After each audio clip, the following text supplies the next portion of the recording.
Ito ang isa sa mga gulay na may pinakamaraming natatanggal na bahagi sa mundo, ang artichoke. Sa dami ng kailangang alisin, mga 10% lang ng buong halaman ang karaniwang kinakain.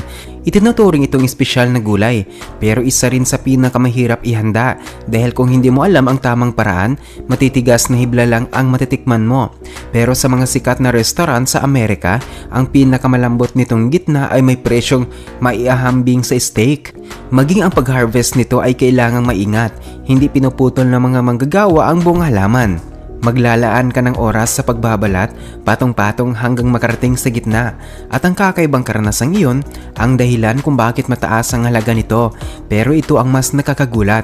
Kaya nitong baguhin ang iyong panlasa. Kapag nakakain ka nito at uminom ng tubig, parang biglang tumatamis ang lasa nito. Para itong natural na pampasarap. Kaya sa Amerika, madalas itong iserve bilang espesyal na pampagana. Ang tradisyonal na paraan sa California ay isingaw ang buong artichoke. Pagkatapos ay isa-isang tanggalin ang mga dahon. Isawsaw sa garlic butter, tikman ang maliit na bahagi ng malambot na laman sa pinakailalim. Ngayon, ikaw naman, paano mo gustong kainin ng artichoke?